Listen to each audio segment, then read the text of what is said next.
Assalamualaikum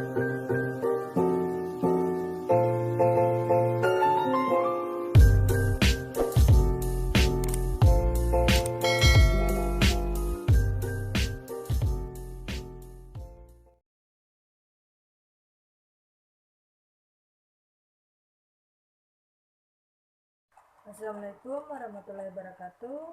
Saya Nur Atikel Rasati, NIM 17650-152. Di sini saya akan mereview materi tentang negosiasi dan kontrak. Negosiasi. Mengapa bila orang pergi ke tempat perdagangan di Meksiko, mereka akan melakukan negosiasi, walaupun hanya untuk beberapa dolar saja. Tetapi bila mereka melakukan transaksi dengan sebuah produk yang berharga ribuan dolar, mereka enggan untuk tawar-menawar. Tidak ada kata malu untuk melakukan negosiasi. Belajar dan bagaimana semua itu dilakukan dengan benar, dan Anda dapat menggunakan keahlian pada saat situasi tawar-menawar dalam lingkungan proyek software. Ilmu pengetahuan dan seni bernegosiasi.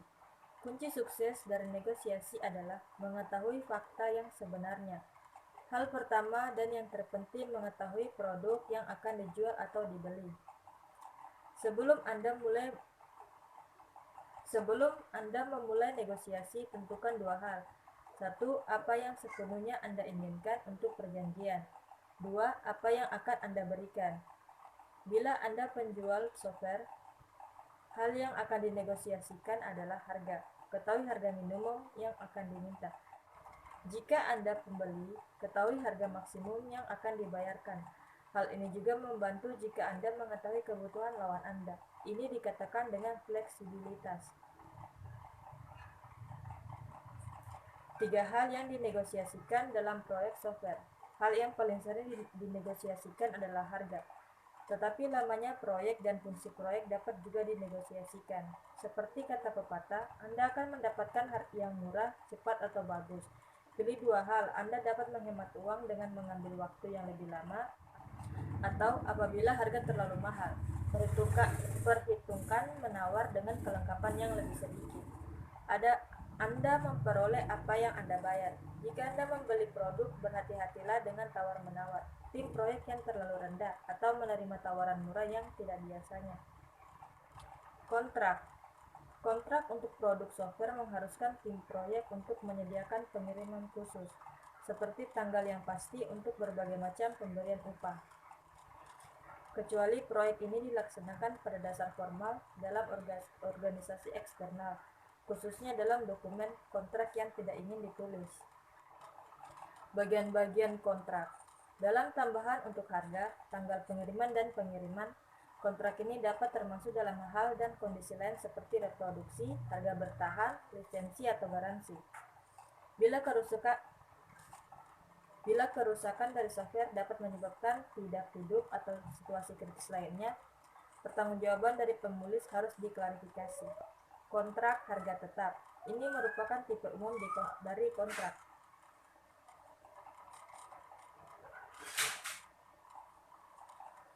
Di dalam kontrak FP atau Fixed Price, tim proyek mengajukan harga total pada awal proyek. Bagaimanapun juga, tim proyek harus memperkirakan risiko di dalam kontrak FP. Gunakan kontrak FP hanya jika Anda dapat memperhitungkan risiko dan harganya. Kontrak FP sangat tepat bila 1. Anda yakin bahwa tidak akan terjadi pergantian utama. 2. Anda akan bekerja dengan software dan produk hardware yang Anda ketahui. 3. Anda memiliki komunikasi yang baik dengan user. Kontrak harga tambahan. Apabila risiko terlalu tinggi dalam menentukan harga tetap, tim proyek harus memilih kontrak CP. Pada kontrak CP, tim proyek menerima gaji dalam jumlah tetap per hari atau per jam, ditambah ongkos-ongkos. Biasanya perusahaan tidak membuat janji untuk berapa lama mereka membuat kontrak. Kontrak SP sangat tepat bila Anda merasa bahwa pergantian utama akan terjadi. 2. Anda bekerja dengan tidak mengetahui sistem operasi, paket software, atau hardware. Atau Anda mempunyai peralatan pengembangan khusus untuk menulis seperti simulator, tes dasar, dan lain sebagainya. 3. Komunikasi yang kurang baik antara Anda dan user. 4. Aktivitas utamanya berorientasi pada manusia, contohnya interview. Kondisi dan syarat. Jika Anda menjalani kontrak SP, yakinkan bahwa kondisi dan persyaratan jelas. Masukkan semua syarat dan kondisi aspek hukum dari cara yang Anda inginkan untuk bekerja dengan klien.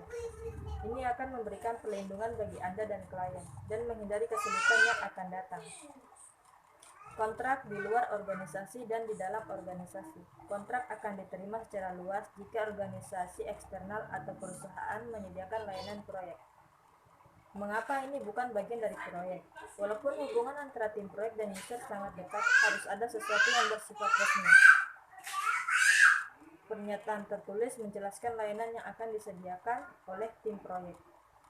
Ini dapat dijadikan surat perjanjian atau proposal resmi. Peninjauan proposal yang dikembalikan. User dapat mengembalikan proposal yang telah diterima dengan sedikit perubahan-perubahan. Waktu yang dijadwalkan untuk anggota teknis dari tim proyek untuk meninjau sedikit perubahan susunan kata dapat berarti upaya utama. Masalah harga dapat dinegosiasikan kembali. Mungkin hanya itu yang dapat saya sampaikan dari mereview materi tentang negosiasi dan kontrak. Bila ada kesalahan kata, mohon dimaafkan. Wabillahi taufiq wal hidayah. Wassalamualaikum warahmatullahi wabarakatuh.